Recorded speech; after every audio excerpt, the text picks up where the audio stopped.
তাদের একটা মনে পড়ছে, এটা কি কইলি তা?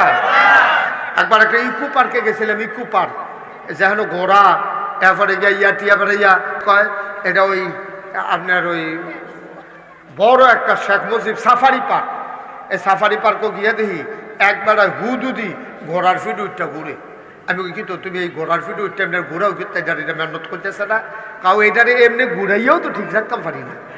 আমি কীরকম এটা কয় ঘোড়ার ফাওয়ের ঘোড়া ডেলি ডেলি বেলে ঘুমাই থাকলে বাইরে থাকে, তো 2-3 জন যদি একাধারে উঠতে থাকতে পারে, এরপর আপনি দৌড়ান দিলেও ঘোড়ায় আর দৌড়তো না, আটতো চাইতো না, এটা খালি ল্যাংড়াইয়া ল্যাংড়াইয়া আটবো। এই জন্য এটাতে ডেইলি আডান লাগে, নইলে এটি আডা বুল্লা লাগে। এই জন্য কী করতে হয়, ঘোড়াকে রেগুলার ঘুরাইতে হয়।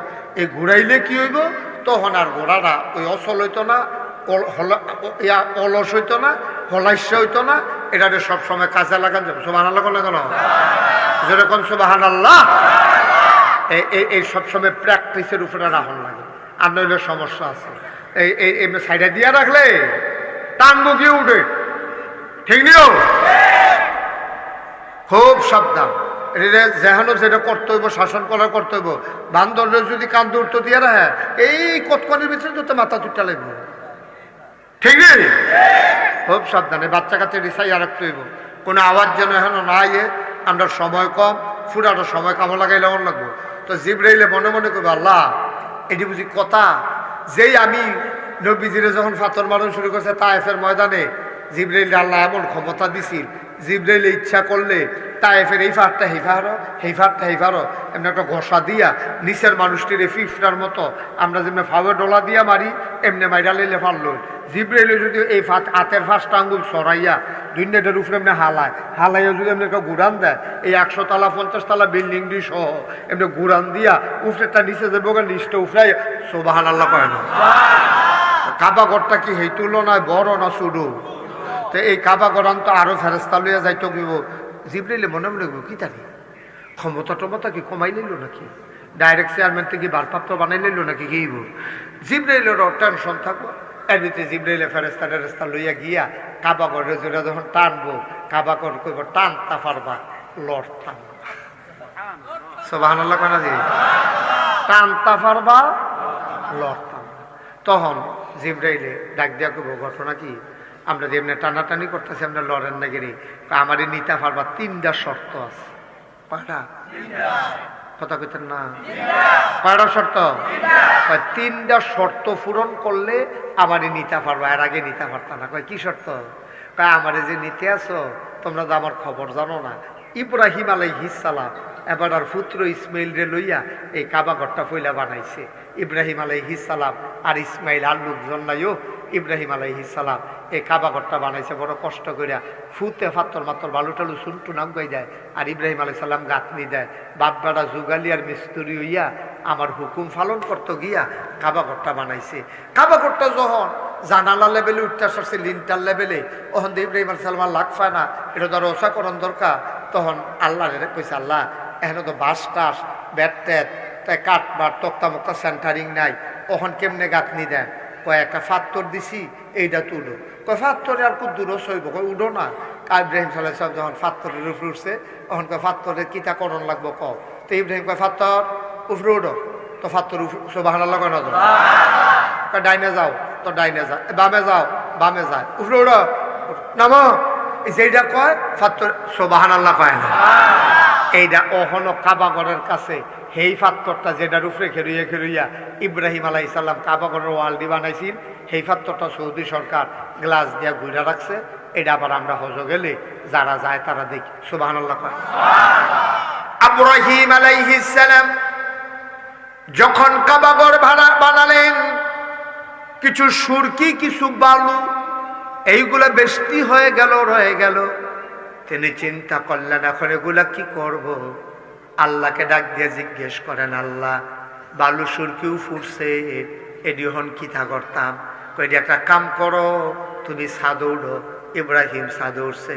কয় তোমার ফুতেরও কয়ডি দিত একটা করেয়াত কইরা, একটা করেয়াত কইরা দিছে। আকাশের দিকে ছুঁড়ে মারো, বিসমিল্লাহ বলে।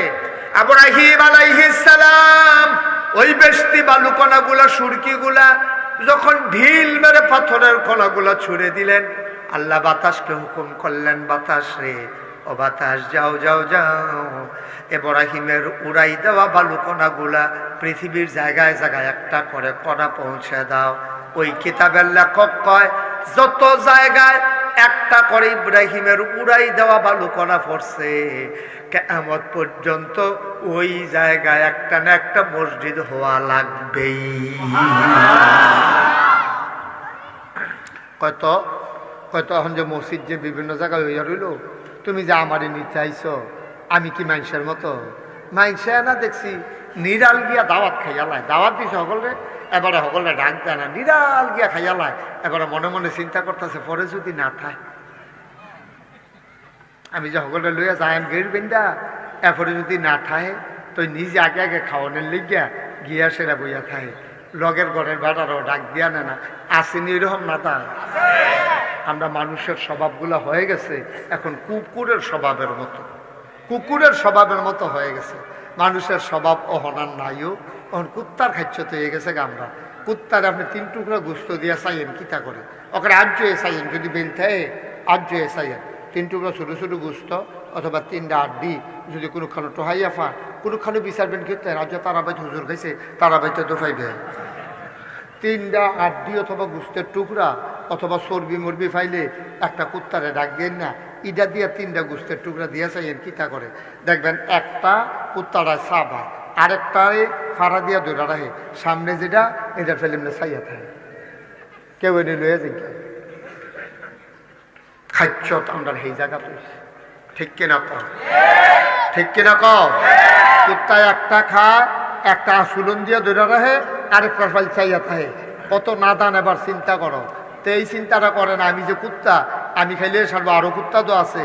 তখন মানুষ হয়ে গেছি আমরা কুকুরের মতো, খালি নিজে খাও নিজে খাও নিজে খাও, ভাই বেড়ানোর খবর নিতেও কেউ রাজি না। ঠিক কিনা কম? নাদানের কোন পর্যায়ে গেছি আমরা, নাদানের কোন জায়গা গিয়ে আমরা পড়ছি। দেখি মানুষ রয়েছি বেড়া নমুনা না মানুষের, হিয়াল কুত্তার আচরণ খারাপ, খাচ্ছত খারাপ। ঠিক কিনা কম? ব্যবহার আচরণ লেনদেন চলাফেরা হিয়াল কুত্তারতে খারাপ হয়ে গেছে, হিয়াল কুত্তারতে খারাপ হয়ে গেছে। কষ্টে কষ্টে কথাটি কইছি, নমুনা দেখি তো আমরা তো আসমানতে নাজির হয়েছি না, সমাজটা তো তাই আমরা দেখছি কারবারটা কি যাইতে আছে। নাদান খালি নিজে খাও নিজে খাও। আপনি যদি 1 কোটি টাকা একজনকে দেন দিলে হোক, এই 1 কোটি টাকা তোমারই দিলাম, তো ফাইয়া সেটা কবে কবিতা কবে আরো 10,000 আছে, এটা অন্য একজনের দেন, অন্য একজনের বিচার বেট করতে না বলে যদি 1 কোটির পরে 10,000 টাকা বেড়া লাগবো, নাদান কারে কয় চিন্তা করে। আমরা এই ক্ষেত্রের মানুষ হইছিও হব, ঠিক নেই?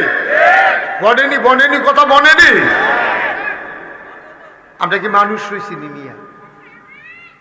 টুফিটা একটা 20 টাকা দিলে কি নমরা, দাড়ি তো না খাবাইলে বড়, পাঞ্জাবি 10 কাপড় বাড়াই দিলে লতিফ হুজুরটা আমার তাতে বড় হইতো না, তোমার পাঞ্জাবি তো লাভ হইব কিতা?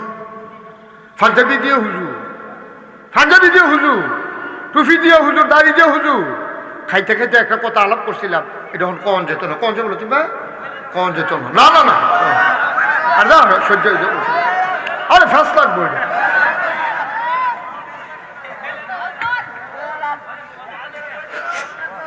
নাউজুবিল্লাহ কয় না রে, জোরে কয় না নাউজুবিল্লাহ। এইরকম হুজুরও আছে আমরা সমাজও। তুমি মনে করবা যে এবার বুধ হুজুর না ফেরেস্তা নাজিল হইছে, হ্যাঁ দাঁড়িয়ে টুপিয়ে, এরপরে গিয়া চুলে, তারপরে গিয়া ফাঁক নিয়ে মনে দাঁড়িয়ে, এবারে একটা বড় হুজুর নাই, খাইছ তেমন খারাপ, কেয়ামতের ময়দানও সিহন জিংলা দিয়া হারে ফিরারে উদাম করে উদাম করে, খালি কারণে কারণ। আমি একেবারে মন থেকে কেন জানি আমার মনে হয় যে নামাজ রোজার লেগে বেশি মানুষ আটকাইত না। নামাজ রোজার লেগে এটা হলো আল্লাহর হক। এটা কার হক? আল্লাহর যদি সবদি কাম পছন্দ হয়, একদিন আপনি ফজরের নামাজ পড়ছেন না আর কি, আল্লাহ যদি সারছে যা, আল্লাহ যদি ওভারলুক করে না থাকা যে যা তা আমার নামাজ পড়ছে না, তোর সমস্যা কিটা? একদিন তাহলে তে ফজরের নামাজ পড়ছে না, কিন্তু যেই কামতে কইরা বইছে তার সবদি কাম আমার পছন্দ হয়েছে, এই যে একদিন ফজর পড়ছে না, আমি এটারে মাফ, আল্লাহর এই ক্ষমতা আসেনিও মাফ করো না। বুখারী শরীফে বর্ণনা আসছে যে একটা বেশ্যা মহিলা, বেশ্যা খারাপ মহিলা, পতিতা মহিলা, সারাটা রাত এই মানুষের মনোরঞ্জন করছে, টেহার বিনিময়ে মানুষের লোকে মেলামেশা করছে। সকালবেলা বেরি ঘুমের তো ইত্যা ব্যবসা মহিলারা যখন যাইতে আছে রাস্তা দিয়ে একটা দূরে তাকাইয়া দেখে একটা কুত্তা ফাউডি সরাই দিয়া জিব্বাটারে বার করিয়া মরে মরে অবস্থা কুয়ার কাছে বইয়া রয়েছে। তো কুয়ারটা তো আর আগে তো কুয়া ছিলেন নি, কুয়া ছিলেন একটা কইল আর কি ঠাল আপনি কুয়া ছিলেন, আপনি কুয়াকে ওই যে বালতি দিয়ে ইয়ে করি ওই যে আত্মাত লাল দিকে ঠোয়া করে দিকে ডিয়ার খেয়ে মার হাবা কয় না তো। তখন তো আর কুয়া নাই, আগে কুয়া আছে। আমি নিজে ইন্ডিয়া গিয়া কুয়া দেখতে আইছি, বাংলাদেশে আমি কুয়া কোনোক্ষণ পাইছি না। এই ইন্ডিয়া মাহফিলে গেছি পরে তারা আমার কুয়ার পানি যা গোসল করাইছে, তারপরে আমি কুয়া নিজে ওটানটা তুলছি পানি। এই কুয়ার কাছে দিয়ে একটা কুত্তায় এমনি ফাওটা সরাই দিয়া জিব্বাটা বার কইরা মনে হয় মরে যায় বোগা পানির অভাবে এরকম বইয়া রয়েছে। ব্যবসা মহিলারা এই এই এই ঘুমের তুরটা যখন বাড়ির দিকে যাইতে লইছে, বেরি কুত্তাটারে দেখিয়া মায়া লাগছে। পরে আস্তে আস্তে আটটা গিয়া বালতিটা হালাইয়া খুঁজে পানি তুললা হুশ করে কুত্তাটার মুখের কাছে ধরছে। কুত্তাটা লইয়া আই ব্যবসা মহিলা রাতের পানি দেখাইছে। আল্লাহ তাবারক ওয়া তাআলা ডাক দিয়া কয়, আই এই মহিলাটার নামটা জান্নাতের খাতাত লেখালো। এই মহিলার এই কাজটা আমার এত পছন্দ হয়েছে, এই মহিলার কাজটা আমার বড় পছন্দ হয়েছে, আমি তারে মাফ কইরা এই মহিলাটারে জান্নাতি মহিলা বানাই দিলাম। এক ওয়াক্ত নামাজ আপনার কাজ হইলে আল্লাহ মাফ করতে পারে, কিন্তু কিছু কিছু কাজ আছে এটা আল্লাহ এত রাখছে না। আল্লাহ ইচ্ছে করলে পারে, কিন্তু আল্লাহ দিলে আমরা টাইট করণের লিগা কিছু কিছু কাম বান্দারা তো ছাইরা দিছে, মারা তো ছাইরা দিছে কিছু, বাহেরা তো ছাইরা দিছে কিছু, সমাজের মানুষেরা তো ছাইরা দিছে কিছু, পাশের ঘরের এবারেরা তো কিছু ছাইরা দিছে, বাসের কন্ট্রাক্টারেরা তো কিছু ক্ষমতা দিয়ে রাখছে। ওই বাসের কন্ট্রাক্টারে আপনি যে এই ইনস্টাগ্রামতে বাস উঠছে মনে করছেন বড় সলগড় যায়, এটা আবার ভাড়া গীতা আমরা রাস্তা ক্ষেতের উপরে দিয়ে তো রাস্তা গেছে, তো হেতে ভাড়া গিয়ে সরাতে তো বেশি দাদা হয়ে গেছে তোর কন্ট্রাক্টার দম খাইয়া মম খাইয়া হাতে কাপ সরাই লিছে দম খাইয়া। হ্যাঁ আমার তোর লইয়া উপরে যে কিতাম পারি বড় সল করাইলে এই কথা কইয়া পাইয়া বাড়ার দিছে না। আব্বা কিয়ামতের ময়দানে তুমি যখন উঠবা, হাসরের ময়দানে হিসাব নিকাশ শুরু হওয়ার পরে এই তুমি যখন জান্নাতে যাওন শুরু করবা, এইটাও হাদিস শরীফ আইছে, জান্নাতে যখন যাওন শুরু করবা তোমার এই ফানাদা ওই বাসের কন্ট্রাক্টর রিক্সাওয়ালায় তোমার সামনে রেখে দিল সিরা গঞ্জি জিন্সের প্যান্ট, তুমি যেভাবে কেটাই যা আমার চিনছেন না, সুগন্ধা বাসের কন্ট্রাক্টরটা না, সুগন্ধা বাসের কন্ট্রাক্টরটা কয় তোরা হেন গীতা কয় ভাই সাহেব মনে নাই আপনার আমার গাড়া দিয়া রাস্তা দেখিয়া আপনি যে আমার লইয়া ফিরে যাবেন কা বুঝলেন, ভাড়াটা যে দিচ্ছেন না, জান্নাত তো যাইতেন ভাবলেন ভাড়াটা দিয়া ভাড়াটা, এরপরে কদম দিয়ে নেড়া কেনা আল্লাহর কালো তো কথাটা যাইবে তুমি তর্ক তুমি লেখে লেবো না। এবারও তো মনে ফিরে রে নাগেশের হুজুর তো দিনের বেলা এই কথাটা কইছিল রে, নমুনা তো খারাপ। এখন আল্লাহ তাবারক ওয়া তাআলা ডাক দিয়ে বলো, হ্যাঁ এখানে কি আর আওয়াজ? ওই জান্নাতি বেড়াই কো আল্লাহতে আমারে বাধা দেয়, জান্নাতও যাইতাম দেয় না। কয় কেড়াইরা? কয় সুগন্ধা বাসের কন্ট্রাক্টর বিলে। কয় কিতা? কয় তেদি কয় আমি বিলে ভাড়া দিছিলাম না। কয় তোমার মনও পড়েনি, মিশা কথা কই আর আগে চাইবো দেখবো ধরা ফুরা যাইব গা, মনে মনে চিন্তা করবো মিশা কথা কইয়া লাভ নাই। এবার কইব হো আল্লাহ এরকম দেখদিন করছিলাম, ভাবলা কলেজও পড়তাম, শৈল জোর আছিল ভালা, কলেজও পড়তাম, মন্ত্রীর বাড়ির সামনে যায়াম, ইস্টগ্রামতে মন্ত্রীর বাড়ির গাড়াত যায়াম, কলেজও নামাম, হেবলা জিন্সের প্যান্ট ফরি হমান্না ফলাফাই কলা গাছ বেড়া লাইতে হালাই দিছি। আর তো কন্ট্রাক্টারে না, আমি তো ভাড়া আল্লাহ দিছিলাম না। কখন থেকে কয় ভাড়া চায়, কয় ভাড়াটা দিয়া তারপরে জান্নাতে চলে যাও। তে বান্দায় বুঝা লাইব নমুনা খারাপ, কপালে বুধায় জান্নাত জুটবে না। তে সিল্লান দিয়া কবরে ফকার তো নাই, টাকা তো নাই, কইতে তোরে ভাড়া দেন। আমি কি ভাড়া হন এমনি জাবলা কইছিলাম